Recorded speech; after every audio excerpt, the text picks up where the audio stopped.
ಸ್ನೇಹಿತರೆ, ಮಹಾಭಾರತದ ಕುರುಕ್ಷೇತ್ರ ಯುದ್ಧ ಪ್ರತಿಯೊಬ್ಬರಿಗೂ ಗೊತ್ತಿರೋ ವಿಚಾರ. ಆದ್ರೆ ಆ ಯುದ್ಧದ ಗೆಲುವಿಗೆ ಕಾರಣಕರ್ತ ಯಾರು ಅಂತ ಕೇಳಿದ್ರೆ ಕೆಲವೊಬ್ರು ಅರ್ಜುನ ಅನ್ಬೋದು, ಕೆಲವೊಬ್ರು ಶ್ರೀಕೃಷ್ಣ ಅನ್ಬೋದು, ಇನ್ನೂ ಕೆಲವರು ಧರ್ಮದ ಮಾರ್ಗದಲ್ಲಿದ್ದ ಯುಧಿಷ್ಠಿರನೇ ಆ ಗೆಲುವಿಗೆ ಕಾರಣ ಎನ್ನಬಹುದು. ಆದ್ರೆ ಮಹಾಭಾರತದಲ್ಲಿ ಇನ್ನೊಬ್ಬ ವೀರಯೋಧನಿದ್ದ. ಆತ ಕೇವಲ 3 ಬಾಣಗಳನ್ನು ಬಳಸಿ ಇಡೀ ಕುರುಕ್ಷೇತ್ರ ಯುದ್ಧವನ್ನೇ ಕ್ಷಣ ಮಾತ್ರದಲ್ಲೇ ಮುಗಿಸಬಲ್ಲಷ್ಟು ಶಕ್ತಿಶಾಲಿಯಾಗಿದ್ದ. ಈತನ ಈ ಶಕ್ತಿಯನ್ನು ಕಂಡ ಶ್ರೀಕೃಷ್ಣನೇ ಒಮ್ಮೆ ಚಿಂತಾಗ್ರಸ್ತನಾಗಿ ಹೋಗಿದ್ದ. ಇವನನ್ನು ಯುದ್ಧದಲ್ಲಿ ಭಾಗವಹಿಸದ ಹಾಗೆ ಮಾಡಬೇಕೆಂದು ನಿರ್ಣಯಿಸಿ ಆತನ ಪ್ರಾಣವನ್ನೇ ದಾನವನ್ನಾಗಿ ಕೇಳಿದ್ದ. ಸ್ನೇಹಿತರೆ, ಈ ಮಹಾಭಾರತ ಯುದ್ಧ ನಾವು ನೀವು ಕೇಳಿರೋದ್ಕಿಂತ ಓದಿರೋದ್ಕಿಂತ ಬಹಳ ಆಳವಾಗಿದೆ. ಬಗೆದಷ್ಟು ಸಹ ಹೆಚ್ಚೆಚ್ಚು ರಹಸ್ಯಗಳು ಹೊರಗೆ ಬರ್ತಿವೆ. ಅಂತಹುದೇ ರಹಸ್ಯಗಳಲ್ಲೊಂದು ಈ ಯೋಧನ ಕತೆ. ಈ ಒಬ್ಬ ಯೋಧ ಮನಸ್ಸು ಮಾಡಿ ಯುದ್ಧದಲ್ಲಿ ಭಾಗಿಯಾಗಿದ್ರೆ ಪಾಂಡವರು ಸಹ ಜೀವಂತವಾಗಿರ್ತಿರ್ಲಿಲ್ಲ. ಈತನ ಈ ಅಸಾಧಾರಣ ಶಕ್ತಿ ಪಾಂಡವ ಕೌರವನೆನ್ನದೇ ಕುರುಕ್ಷೇತ್ರ ಯುದ್ಧದಲ್ಲಿ ಭಾಗವಹಿಸಿದ್ದ ಪ್ರತಿಯೊಬ್ಬ ಮಹಾರಥಿಯನ್ನು ಸಹ ಕ್ಷಣ ಮಾತ್ರದಲ್ಲೇ ವಧೆ ಮಾಡಿ ಇತಿಹಾಸ ಕಂಡ ಸರ್ವಶ್ರೇಷ್ಠ ಯೋಧ ಎಂಬ ಬಿರುದು ಬರುವಂತೆ ಮಾಡುತ್ತಿತ್ತು. ಆದರೆ ಆತ ಹಾಗೆ ಮಾಡಲಿಲ್ಲ. ಯಾಕಂದ್ರೆ ಆತನ ತಾಯಿಗೆ, ಅಮ್ಮ, ನಾನು ದುರ್ಬಲರ ಜೊತೆಗೆ ಮಾತ್ರ ನಿಲ್ಲುವೆ, ಸೋಲುವವರ ಪಕ್ಷ ಸೇರಿ ಅವರನ್ನು ಗೆಲುವಿನೆಡೆಗೆ ಕರೆದೊಯ್ಯುವೆ, ಧರ್ಮ ರಕ್ಷಣೆಗಾಗಿ ಮಾತ್ರ ಹೋರಾಡುವೆ ಎಂದು ಮಾತು ನೀಡಿದ್ದ. ಈತ ಸಾಮಾನ್ಯನಲ್ಲ. ಈತ ಭೀಮ ಮತ್ತು ಹಿಡಿಂಬಳ ಮೊಮ್ಮಗ, ಘಟೋತ್ಕಚನ ಮಗ. ತನ್ನ ಬಾಲ್ಯದಲ್ಲೇ ಅಸಾಧಾರಣ ಶಕ್ತಿಶಾಲಿಯಾಗಿದ್ದ ಈತ ಯುದ್ಧ ಮಾಡಲು ನಿಂತರೆ ಶತ್ರುಗಳ ದೇಹವನ್ನೇ ಛಿದ್ರಗೊಳಿಸುತ್ತಿದ್ದ. ಹಾಗಾಗಿ ಈತನ ಈ ಭೀಕರತೆ ಮತ್ತು ಬರ್ಬರತೆಯನ್ನು ಕಂಡು ಈತನಿಗೆ ಬಾರ್ಬರಿಕ ಎಂದು ಹೆಸರು ಬಂದಿತ್ತು. ಈತ ಹುಟ್ಟಿದ್ದು ರಾಕ್ಷಸ ಕುಲದಲ್ಲಿ.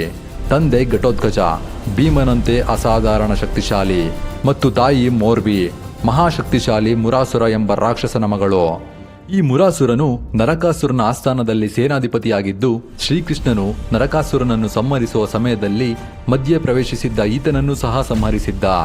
ಈತನ ಸಾವಿನ ವಿಷಯ ತಿಳಿದ ಮೌರ್ವಿಯು ಮೊದಮೊದಲು ಶ್ರೀಕೃಷ್ಣನನ್ನು ದ್ವೇಷಿಸಿದರೂ ಆತನು ಧರ್ಮದ ರಕ್ಷಕನೆಂದು ಅರಿತು ಆತನ ಭಕ್ತೆಯಾಗುತ್ತಾಳೆ.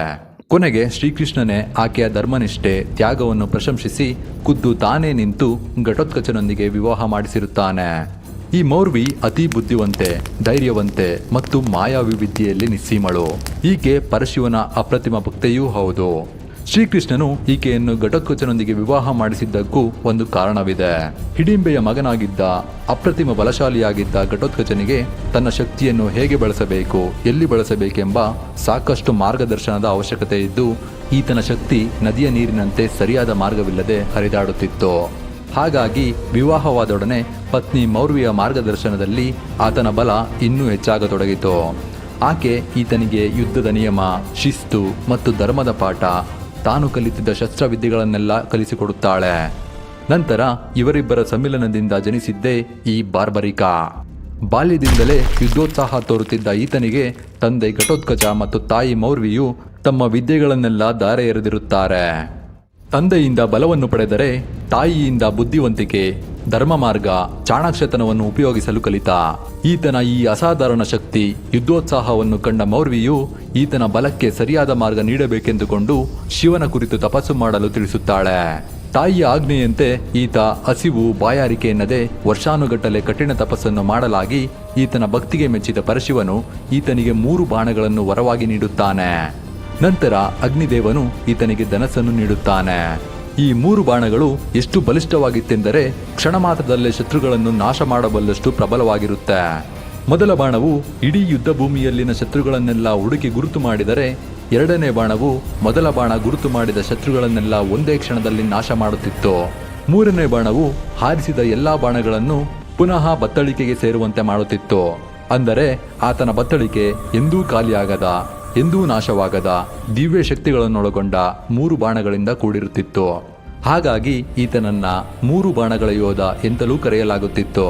ತಪಸ್ಸನ್ನು ಮುಗಿಸಿ ವರವನ್ನು ಪಡೆದ ನಂತರ ತಾಯಿಯ ಬಳಿಗೆ ಬಂದ ಬರ್ಬರಿಕನು ಆ ಬಾಣಗಳನ್ನು ತಾಯಿಯ ಪಾದದ ಬಳಿ ಇಟ್ಟು ತಾಯಿಯ ಆಶೀರ್ವಾದ ಪಡೆಯುತ್ತಾನೆ. ನಂತರ ನಡೆದ ವಿಷಯವನ್ನೆಲ್ಲ ತಿಳಿಸುತ್ತಾನೆ. ವಿಷಯ ತಿಳಿದ ಈಕೆಗೆ ಸಂತೋಷವಾದರೂ ಮನದಲ್ಲಿ ಏನೋ ಒಂದು ದುಗುಡ ಕಾಡತೊಡಗುತ್ತೆ. ಇಷ್ಟೊಂದು ಬಲಶಾಲಿ ಅಸ್ತ್ರ ಅಧರ್ಮೀಯರ ಕೈ ಸೇರಿದರೆ ಎಂಥ ವಿನಾಶಕ್ಕಾದರೂ ಕಾರಣವಾಗಬಹುದು ಎಂದು ಅರಿತ ಇವಳು ಆತನಿಂದ ಒಂದು ಭಾಷೆಯನ್ನು ಪಡೆಯುತ್ತಾಳೆ. ಪುತ್ರ, ನಾವೆಷ್ಟೇ ಬಲಶಾಲಿಯಾದರೂ ನಮ್ಮ ಧ್ಯೇಯ ಧರ್ಮದ ಕಡೆಗಿರಬೇಕು. ನಮ್ಮ ನಿಲುವು ದುರ್ಬಲರೊಂದಿಗೆ, ಸೋಲುತ್ತಿರುವವರೊಂದಿಗಿರಬೇಕು ಎಂದು ಆತನಿಗೆ ದುರ್ಬಲರ ಪರ ನಿಲ್ಲಲು ತಿಳಿಸುತ್ತಾಳೆ. ಈ ಒಂದೇ ಒಂದು ಮಾತು ಮುಂದೆ ಮಹಾಭಾರತದ ದಿಕ್ಕನ್ನೇ ಬದಲಿಸಿಬಿಡುತ್ತೆ. ಹೀಗೆ ಸಾಗುತ್ತಲಾಗಿ ಅಂದೊಂದು ದಿನ ಕುರುಕ್ಷೇತ್ರ ಯುದ್ಧದ ವಿಷಯ ಬಾರ್ಬರಿಕನ ಕಿವಿಗೆ ಬೀಳುತ್ತೆ. ಮೊದಲೇ ಯುದ್ಧೋತ್ಸಾಹದಲ್ಲಿದ್ದ ಬಾರ್ಬರಿಕ ತಾಯಿಯ ಬಳಿ ಬಂದು, ಅಮ್ಮ, ನಾನು ಯುದ್ಧದಲ್ಲಿ ಭಾಗವಹಿಸಲು ಇಚ್ಛಿಸುತ್ತೇನೆ, ನನಗೆ ಅನುಮತಿ ನೀಡಿ ಎಂದು ಕೇಳುತ್ತಾನೆ. ಪುತ್ರನ ಯುದ್ಧೋತ್ಸಾಹ ಕಂಡ ತಾಯಿಗೆ ಆತನನ್ನು ತಡೆಯುವ ಧೈರ್ಯವಿರಲಿಲ್ಲ. ಮನಸ್ಸಿನಲ್ಲಿ ಎಷ್ಟೇ ದುಃಖವಿದ್ದರೂ ನಗುತ್ತಲೇ ದುರ್ಬಲರನ್ನು ಕೈಬಿಡಬೇಡ ಕಂದ ಎಂದು ತಿಳಿಸಿ ಆಶೀರ್ವಾದ ಮಾಡಿ ಕಳಿಸಿಕೊಡುತ್ತಾಳೆ. ತಾಯಿಯ ಆಶೀರ್ವಾದ ಪಡೆದ ಬಾರ್ಬರಿಕ ತನ್ನ 3 ಬಾಣಗಳನ್ನು ಬತ್ತಳಿಗೆ ಸೇರಿಸಿ ತನ್ನ ಪ್ರೀತಿಯ ನೀಲಿ ಬಣ್ಣದ ಕುದುರೆ ಏರಿ ಕುಂತಳ ದೇಶದಿಂದ ಹಸ್ತಿನಾಪುರಕ್ಕೆ ಪ್ರಯಾಣ ಬೆಳೆಸುತ್ತಾನೆ. ಅಷ್ಟೊತ್ತಿಗಾಗಲೇ ಪಾಂಡವರು ತಮ್ಮ ಶಿಬಿರದಲ್ಲಿ ಯುದ್ಧದ ಪೂರ್ವ ತಯಾರಿ ಮಾಡಿಕೊಳ್ಳುತ್ತಿರುತ್ತಾರೆ. ಅಲ್ಲಿಗೆ ಧಾವಿಸಿದ ಬಾರ್ಬರಿಕ ಮೊದಲು ಶ್ರೀಕೃಷ್ಣನ ಪಾದಸ್ಪರ್ಶ ಮಾಡಿ ನಮಸ್ಕರಿಸುತ್ತಾನೆ. ನಂತರ ತನ್ನ ಪಿತಾಮಹರಿಗೆ ನಮಸ್ಕರಿಸಿ ತಾನು ಬಂದ ಉದ್ದೇಶ ತಿಳಿಸುತ್ತಾನೆ. ಇದರಿಂದ ಪಾಂಡವರಿಗೆ ಸಂತೋಷವಾಗಿ ಆತನನ್ನು ಸತ್ಕರಿಸತೊಡಗುತ್ತಾರೆ. ಅದೇ ಸಮಯಕ್ಕೆ ಅಲ್ಲಿಗೆ ಬಂದ ಪಾಂಡವರ ಗೂಢಾಚಾರಿ ಯುಧಿಷ್ಠಿರನಿಗೆ ನಮಸ್ಕರಿಸಿ, ಪ್ರಭು, ನಾನು ಈಗಷ್ಟೇ ಕೌರವರ ಶಿಬಿರದಿಂದ ಬರುತ್ತಿದ್ದೇನೆ ಎಂದು ತಿಳಿಸುತ್ತಾನೆ. ಆಗ ಯುಧಿಷ್ಠಿರ, ಹೇಗಿದೆ ಅವರ ಯುದ್ಧೋತ್ಸಾಹ ಎಂದು ಕೇಳಿದಾಗ ಆತ, ಪ್ರಭು, ದುರ್ಯೋಧನನ ರಣಭಾಷಣದಿಂದ ಕೌರವರ ಪಾಳೆಯದಲ್ಲಿ ಯುದ್ಧೋತ್ಸಾಹ ಅತಿ ಹೆಚ್ಚಾಗಿಯೇ ಇದೆ. ನಿಮ್ಮಲ್ಲಿ ಯಾರು ಅತಿ ವೇಗವಾಗಿ ಪಾಂಡವರನ್ನು ಸಂಹರಿಸುತ್ತೀರಿ ಎಂಬ ಆತನ ಪ್ರಶ್ನೆಗೆ ಭೀಷ್ಮ ಪ್ರಭುಗಳು 1 ತಿಂಗಳ ಅವಧಿ, ದ್ರೋಣಾಚಾರ್ಯರು 15 ದಿನಗಳ ಅವಧಿ, ಅಶ್ವತ್ಥಾಮರು 10 ದಿನಗಳ ಅವಧಿ ಸಾಕೆಂದರೆ ಕರ್ಣನು ಕೇವಲ 6 ದಿನದಲ್ಲಿ ಯುದ್ಧ ಮುಗಿಸಬಲ್ಲೆ ಎಂದು ವಿಜಯದ ಕೇಕೆ ಹಾಕುತ್ತಿದ್ದಾರೆ ಎಂದು ತಿಳಿಸುತ್ತಾನೆ. ಗುಪ್ತಚರನ ಮಾತನ್ನು ಕೇಳಿದ ಯುಧಿಷ್ಠಿರನು ಕೊಂಚ ಚಿಂತಿತನಾಗ್ತಾನೆ. ನಂತರ ಆತನನ್ನು ಹೊರಗಿರು ಎಂದು ತಿಳಿಸಿ ತನ್ನ ಸಹೋದರರ ಬಳಿ ಬಂದು ವಿಷಯ ತಿಳಿಸುತ್ತಾನೆ. ಈಗ ನೀವೇಳಿ, ನಿಮ್ಮಲ್ಲಿ ಯಾರು ಎಷ್ಟು ದಿನಕ್ಕೆ ಯುದ್ಧ ಮುಗಿಸಬಲ್ಲಿರಿ ಎಂದು ಕೇಳಿದಾಗ ಅರ್ಜುನನು ಗುರು ದ್ರೋಣರನ್ನು, ಅವರ ಮಗ ಅಶ್ವತ್ಥಾಮನನ್ನು, ವಯಸ್ಸಾಗಿರುವ ಭೀಷ್ಮ ಪಿತಾಮಹರನ್ನು ಸೋಲಿಸಲು ಎಷ್ಟೊತ್ತು?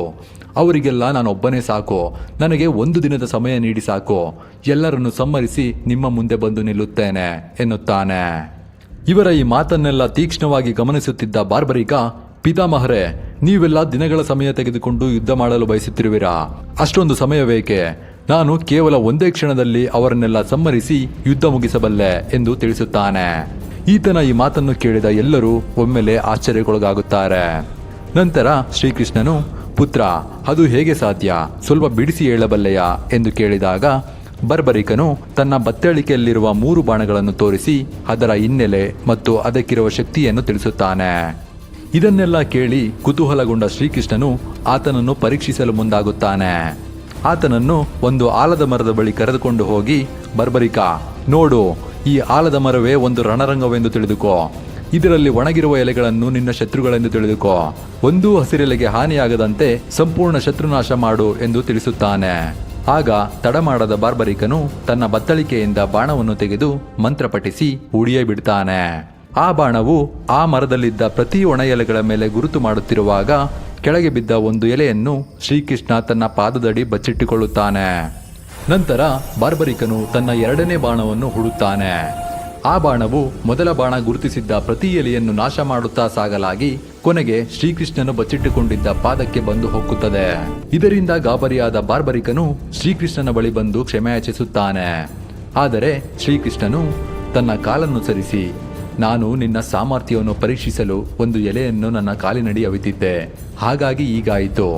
ಈಗ ನಿನ್ನ ಸಾಮರ್ಥ್ಯದ ಮೇಲಿದ್ದ ಸಂದೇಹವೆಲ್ಲ ದೂರವಾಯಿತು. ನೀನೊಬ್ಬ ಅಸಾಧಾರಣ ಯೋಧ ಎಂದು ಪ್ರಶಂಸಿಸಿ, ಹೇಳು, ನೀನು ಯುದ್ಧದಲ್ಲಿ ಯಾರ ಪರ ನಿಲ್ಲುವೆ ಎಂದು ಕೇಳಿದಾಗ ಆತ, ಪ್ರಭು, ನಾನೆಂದಿಗೂ ಸೋಲುವವರ ಪರ ನಿಲ್ಲುತ್ತೇನೆ ಎಂದು ನನ್ನ ತಾಯಿಗೆ ಮಾತು ಕೊಟ್ಟಿರುವೆ ಎಂದು ತಿಳಿಸುತ್ತಾನೆ. ಆಗ ನಗುತ್ತಲೇ ಶ್ರೀಕೃಷ್ಣನು, ಬಾರ್ಬರಿಕ, ನೀನು ಮೊದಲು ಕಡಿಮೆ ಸೈನ್ಯವುಳ್ಳ ಪಾಂಡವರ ಪರ ನಿಂತು ಯುದ್ಧ ಮಾಡುವೆ, ಕೌರವರ ಸಂಹಾರ ಮಾಡುವೆ. ಆದರೆ ಕೌರವರ ಸೈನ್ಯ ಸಂಹಾರವಾಗುತ್ತಲೇ ನಿನಗೆ ಕೌರವರೇ ದುರ್ಬಲರಾಗಿ ಕಾಣುವರು. ನಂತರ ಅವರ ಪಕ್ಷ ಸೇರಿ ಪಾಂಡವರ ವಿರುದ್ಧ ಯುದ್ಧ ಮಾಡುವೆ. ಹೀಗೆ ಮಾಡುತ್ತಲೇ ಹೋಗಲಾಗಿ ಯುದ್ಧದಲ್ಲಿ ಭಾಗಿಯಾಗಿರುವ ಪ್ರತಿಯೊಬ್ಬರನ್ನೂ ಸಂಹರಿಸಿ ಕೊನೆಗೆ ನೀನೊಬ್ಬನೇ ಉಳಿಯುವೆ. ಹಾಗಾಗಿ ನೀನು ಯುದ್ಧದಲ್ಲಿ ಭಾಗವಹಿಸುವುದು ತರವಲ್ಲ. ಇದರಿಂದ ಧರ್ಮಸ್ಥಾಪನೆ ಸಾಧ್ಯವಾಗದು. ನೀನು ಹೊರಟು ಹೋಗು ಎಂದು ತಿಳಿಸುತ್ತಾನೆ. ಆದರೆ ಮೊದಲೇ ಯುದ್ಧೋತ್ಸಾಹದಿಂದ ಬಂದಿದ್ದ ಬಾರ್ಬರಿಕನು ಆತನ ಮಾತಿಗೆ ಒಪ್ಪುವುದಿಲ್ಲ. ನಾನೊಬ್ಬ ಕ್ಷತ್ರಿಯ, ಒಮ್ಮೆ ಯುದ್ಧ ಮಾಡಲು ನಿಂತರೆ ಹಿಂದೆ ಸರಿಯುವ ಮಾತೇ ಇಲ್ಲ ಎಂದು ತಿಳಿಸಿ ಅಲ್ಲಿಂದ ಹೊರಟು ಹೋಗುತ್ತಾನೆ. ನಂತರ ಉಪಾಯ ಹೂಡಿದ ಶ್ರೀಕೃಷ್ಣನು ಒಬ್ಬ ಸಾಧುವಿನ ವೇಷ ಧರಿಸಿ ಆತ ಧ್ಯಾನ ಮಾಡುತ್ತಿದ್ದ ಸ್ಥಳಕ್ಕೆ ಬರುತ್ತಾನೆ. ಆತನನ್ನು ಕಂಡ ಬರ್ಬರೀಕ ಆತನಿಗೆ ನಮಸ್ಕರಿಸಿ, ಹೇಳಿ ಗುರುಗಳೇ, ನನ್ನಿಂದ ಏನಾಗಬೇಕು ಎಂದು ಕೇಳಿದಾಗ ಆ ಸಾಧು ನಗುತ್ತಲೇ, ನಾನು ಏನು ಕೇಳಿದರೂ ಕೊಡುವೆಯಾ ಎಂದು ಆತನನ್ನು ಅಣಕಿಸುತ್ತಾನೆ. ಆಗ ಬರ್ಬರೀಕ, ಅವಶ್ಯಕವಾಗಿ ಗುರುಗಳೇ, ನಿಮಗೇನು ಬೇಕು ಕೇಳಿ, ನಾನು ಕೊಡುತ್ತೇನೆ ಎಂದು ತಿಳಿಸುತ್ತಾನೆ. ಆಗ ಆ ಸಾಧು ವೇಷಧಾರಿ, ನನಗೆ ನಿನ್ನ ಶಿರ ಬೇಕು, ಕೊಡುವೆಯಾ ಎಂದು ಕೇಳುತ್ತಾನೆ. ಬರ್ಬರಿಕನಿಗೆ ಇದು ಶ್ರೀಕೃಷ್ಣನ ಲೀಲೆಯೇ ಎಂದು ಅರ್ಥವಾಗತೊಡಗುತ್ತೆ.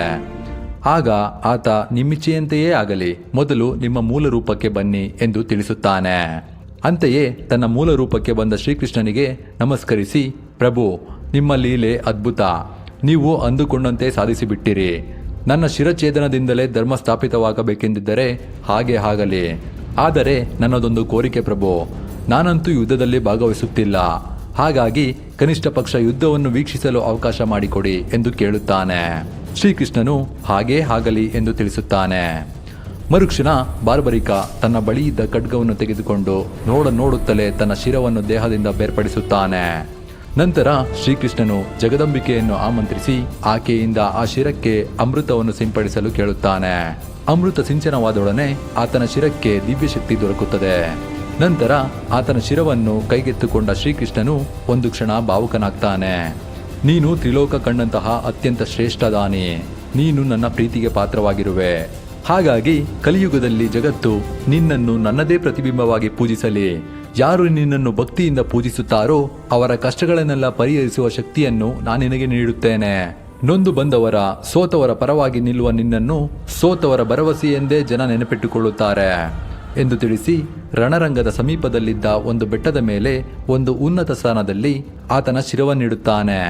ನಂತರ ಕುರುಕ್ಷೇತ್ರ ಯುದ್ಧವು 18 ದಿನಗಳ ಕಾಲ ನಡೆದು ಕೊನೆಗೆ ದುರ್ಯೋಧನನ ಸಂಹಾರದಿಂದ ಅಂತ್ಯವಾಗುತ್ತೆ. ಸ್ನೇಹಿತರೆ, ಈ 18 ದಿನಗಳಲ್ಲಿ ಯಾವ್ಯಾವ ದಿನ ಏನೇನಾಯ್ತು ಎಂದು ತಿಳ್ಕೋಬೇಕು ಅಂದರೆ ನಮ್ಮ ಚಾನಲ್ಗೆ ಸಬ್ಸ್ಕ್ರೈಬ್ ಆಗಿ ಯಾವ್ಯಾವ ದಿನದ ವಿಡಿಯೋ ಬೇಕು ಅಂತ ಕಮೆಂಟ್ ಮಾಡಿ ತಿಳಿಸಿ. ಯುದ್ಧ ಮುಗಿದ ನಂತರ ಪಾಂಡವರ ಪಾಳೆಯದಲ್ಲಿ ಸಂಭ್ರಮದ ವಾತಾವರಣ ಮೂಡಿರುತ್ತೆ. ಎಲ್ಲರೂ ಒಂದೆಡೆಗೂಡಿ ಮೃಷ್ಟಾನ್ನ ಭೋಜನ ಸವಿಯುತ್ತಾ ಯುದ್ಧದ ಗೆಲುವಿನ ಶ್ರೇಯವನ್ನು ತಮಗೆ ತಾವೇ ಕೊಟ್ಟುಕೊಳ್ಳುತ್ತಾ ನನ್ನಿಂದಲೇ ಯುದ್ಧದ ವಿಜಯವಾಯಿತು ಎಂದು ಬೀಗತೊಡಗುತ್ತಾರೆ.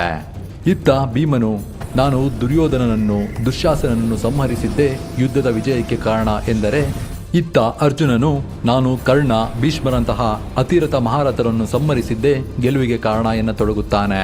ಹೀಗೆ ಈ ಚರ್ಚೆ ಮುಂದುವರಿಯಲಾಗಿ ಅಲ್ಲಿಗೆ ಬಂದ ಶ್ರೀಕೃಷ್ಣನಿಗೆ ನಮಸ್ಕರಿಸಿದ ಪಾಂಡವರು, ಪ್ರಭು, ನೀವೇ ಹೇಳಿ, ಈ ಯುದ್ಧದಲ್ಲಿ ಶಕ್ತಿ ಮೀರಿ ಹೋರಾಡಿದ ಅಪ್ರತಿಮ ವೀರನಾರು, ಗೆಲುವಿನ ಶ್ರೇಯ ಯಾರಿಗೆ ಸಲ್ಲಬೇಕು ಎಂದು ಕೇಳಿದಾಗ ಶ್ರೀಕೃಷ್ಣನು, ಇದಕ್ಕೆ ಉತ್ತರ ಕೊಡಬಲ್ಲ ಏಕೈಕನೆಂದರೆ ಅದು ಬರ್ಬರಿಕ ಮಾತ್ರ. ಆತನೊಬ್ಬನೇ ಇಡೀ ಯುದ್ಧವನ್ನು ತೀಕ್ಷ್ಣವಾಗಿ ಗಮನಿಸಿದವನು. ಆತನನ್ನೇ ಕೇಳೋಣ ಬನ್ನಿ ಎಂದು ಆತನ ಬಳಿ ಕರೆದುಕೊಂಡು ಹೋಗುತ್ತಾನೆ. ಆತನ ಬಳಿ ಹೋದ ಪಾಂಡವರು ಆತನಿಗೆ ನಮಸ್ಕರಿಸಿ, ನೀನೇ ಹೇಳು ಬಾರ್ಬರಿಕ, ಇಲ್ಲಿ ಯುದ್ಧದ ವಿಜಯಕ್ಕೆ ಕಾರಣನಾದ ಆ ವೀರ ಯೋಧನಾರು ಎಂದು ಕೇಳುತ್ತಾರೆ. ಆಗ ಬರ್ಬರಿಕ ನಗುತ್ತಲೇ ಉತ್ತರಿಸುತ್ತಾ, ಪಿತಾಮಹರೇ, ನೀವು ಯಾವ ಆಧಾರದ ಮೇಲೆ ಗೆಲುವಿನ ಶ್ರೇಯವನ್ನು ಪಡೆಯುತ್ತಿದ್ದೀರಿ? ಸತ್ಯವೆಂದರೆ ನೀವ್ಯಾರೂ ಈ ಯುದ್ಧದಲ್ಲಿ ಮುಕ್ತ ಮನಸ್ಸಿನಿಂದ ಹೋರಾಡೇ ಇಲ್ಲ. ಹೋರಾಡುತ್ತಿದ್ದುದು ಒಬ್ಬನೇ, ಆತನೇ ಪ್ರಭು ಶ್ರೀಕೃಷ್ಣ. ಎಲ್ಲವೂ ಆತನ ಯೋಜನೆಯಂತೆ ನಡೆಯುತ್ತಿತ್ತು. ಇಲ್ಲಿ ಶ್ರೀಕೃಷ್ಣ ಪ್ರಭುಗಳ ಸಾರಥ್ಯ ಮತ್ತು ರಥದ ಮುಂದಿದ್ದ ಹನುಮನ ಧ್ವಜವೇ ಈ ಗೆಲುವಿಗೆ ಕಾರಣ. ಈ ಯುದ್ಧ ಹೇಗೆ ನಡೆಯಬೇಕು, ಯುದ್ಧದಲ್ಲಿ ಏನೇನಾಗಬೇಕು ಎಂದು ಶ್ರೀಕೃಷ್ಣರು ಅಂದುಕೊಂಡಿದ್ದರೋ ಹಾಗೇ ನಡೆಸುತ್ತಿದ್ದರು. ಇಲ್ಲಿ ನಿಜವಾದ ಶ್ರೇಯ ಅವರಿಗೆ ಸಲ್ಲತಕ್ಕದ್ದು ಎಂದು ತಿಳಿಸುತ್ತಾನೆ. ಈತನ ಮಾತಿಂದ ಪಾಂಡವರಿಗೆ ವಾಸ್ತವದ ಅರಿವಾಗತೊಡಗುತ್ತೆ. ನಂತರ ಶ್ರೀಕೃಷ್ಣರು ಮತ್ತು ಪಾಂಡವರು ಆತನ ಶಿರಕ್ಕೆ ನಮಸ್ಕರಿಸಿ ರೂಪವತಿ ನದಿಯಲ್ಲಿ ತೇಲಿಬಿಡುತ್ತಾರೆ. ಕಾಲ ಕಳೆದಂತೆ ಆ ಶಿರವು ತೇಲುತ್ತಾ ಸಾಗಿ ರಾಜಸ್ಥಾನದ ಸೀಕರ್ ಜಿಲ್ಲೆಯ ಕಾಟು ಎಂಬ ಗ್ರಾಮದ ಬಳಿ ತಲುಪುತ್ತದೆ. ಇತ್ತ ದ್ವಾಪರ ಯುಗದ ಅಂತ್ಯವಾಗಿ ಕಲಿಯುಗದ ಪ್ರಾರಂಭವಾಗಿರುತ್ತದೆ. ಕಲಿಯುಗದಲ್ಲಿ ಅಂದೊಂದು ದಿನ ಹಸುವೊಂದು ಮೇಯಲು ತೆರಳಲಾಗಿ ಒಂದು ಸ್ಥಳದಲ್ಲಿ ಶಾಂತವಾಗಿ ನಿಂತು ತಾನಾಗಿ ಸ್ಥಳಕ್ಕೆ ಹಾಲೆರೆಯತೊಡಗುತ್ತಿರುತ್ತದೆ. ಪ್ರತಿದಿನ ಈ ಹಸುವು ಅದೇ ಸ್ಥಳಕ್ಕೆ ಹೋಗಿ ಹಾಲೆರೆಯುತ್ತಿದ್ದನ್ನು ಕಂಡ ಗ್ರಾಮಸ್ಥರು ಆ ಸ್ಥಳವನ್ನು ಅಗೆಯಲು ಮುಂದಾಗುತ್ತಾರೆ. ಹೀಗೆ ಅಗೆದು ನೋಡಲಾಗಿ ಆ ಸ್ಥಳದಲ್ಲಿ ಅವರಿಗೊಂದು ಶಿರ ದೊರಕುತ್ತೆ. ಇದನ್ನು ಅಲ್ಲಿನ ರಾಜನಿಗೆ ತಿಳಿಸಿದಾಗ ಆತನು ಆ ಸ್ಥಳಕ್ಕೆ ಬಂದು ಆ ದೃಶ್ಯವನ್ನು ಕಂಡು ಆಶ್ಚರ್ಯಚಕಿತನಾಗುತ್ತಾನೆ. ಆಗ ಆತನಿಗೆ ತನ್ನ ಇಂದಿನ ದಿನದ ಸ್ವಪ್ನವೊಂದು ನೆನಪಾಗುತ್ತೆ. ಆ ಸ್ವಪ್ನದಲ್ಲಿ ಶ್ರೀಕೃಷ್ಣನು ಈ ಸ್ಥಳದಲ್ಲಿ ಒಬ್ಬ ವೀರಯೋಧನ ಶಿರವಿರುವುದರ ಬಗ್ಗೆ, ಅದನ್ನು ಹೊರತೆಗೆದು ಆತನಿಗೊಂದು ಗುಡಿ ಕಟ್ಟಿ ಪೂಜಿಸಿ ನಿಮ್ಮ ಸಾಮ್ರಾಜ್ಯ ಶಾಂತಿ, ನೆಮ್ಮದಿ ಮತ್ತು ಪ್ರಗತಿಯಿಂದ ಕೂಡಿರುತ್ತೆ ಎಂದು ತಿಳಿಸಿರುತ್ತಾರೆ. ಅವರ ಆದೇಶದಂತೆಯೇ ರಾಜನು ವಿಧಿವಿಧಾನಗಳ ಪ್ರಕಾರ ಆ ಶಿರವನ್ನು ತೆಗೆದುಕೊಂಡು ಹೋಗಿ ಗುಡಿ ಕಟ್ಟಿ ಪೂಜಿಸಲಾರಂಭಿಸುತ್ತಾನೆ. ಈಗ ಅದೇ ಮಂದಿರವೇ ಲಕ್ಷಾಂತರ ಭಕ್ತರನ್ನು ಸೆಳೆಯುತ್ತಿರುವ ಖಾಟು ಶ್ಯಾಮ್ ಬಾಬಾ ಮಂದಿರ ಎಂದು ಪ್ರಸಿದ್ಧಿಯಾಗಿದೆ. ಹಾರೇ ಕಾ ಸಹಾರ ಖಾಟು ಶ್ಯಾಮ್ ಬಾಬಾ ಹಮಾರ ಎಂದೇ ಭಕ್ತರಲ್ಲಿ ಮನೆಮಾತಾಗಿರುವ ಈ ದೈವ ಸೋತು ಬಂದವರನ್ನು ಎಂದಿಗೂ ಕೈ ಬಿಡುವುದಿಲ್ಲ ಎಂಬ ನಂಬಿಕೆ ಇದೆ. ನೋಡಿದ್ರಲ್ಲ ಸ್ನೇಹಿತರೆ, ಇದೇ ಒಬ್ಬ ವೀರ ಯೋಧ ದೈವವಾಗಿ ಬದಲಾದ ಕತೆ. ನಿಮಗೆ ಈ ವಿಡಿಯೋ ಇಷ್ಟ ಆಗಿದ್ರೆ ಇದಕ್ಕೊಂದು ಲೈಕ್ ಮಾಡಿ, ಶೇರ್ ಮಾಡಿ, ಸಬ್ಸ್ಕ್ರೈಬ್ ಮಾಡ್ಕೊಳ್ಳಿ. ನೀವು ಯಾವ ಊರಿಂದ ಈ ವಿಡಿಯೋನ ನೋಡ್ತಿದ್ದೀರಾ ಅಂತ ಕಮೆಂಟ್ ಮಾಡಿ ತಿಳಿಸಿ. ಕೆಳಗೆ ಹೈ ಬಟನ್ ಕಂಡ್ರೆ ಅದನ್ನ ಒತ್ತೋಕೆ ಟ್ರೈ ಮಾಡಿ.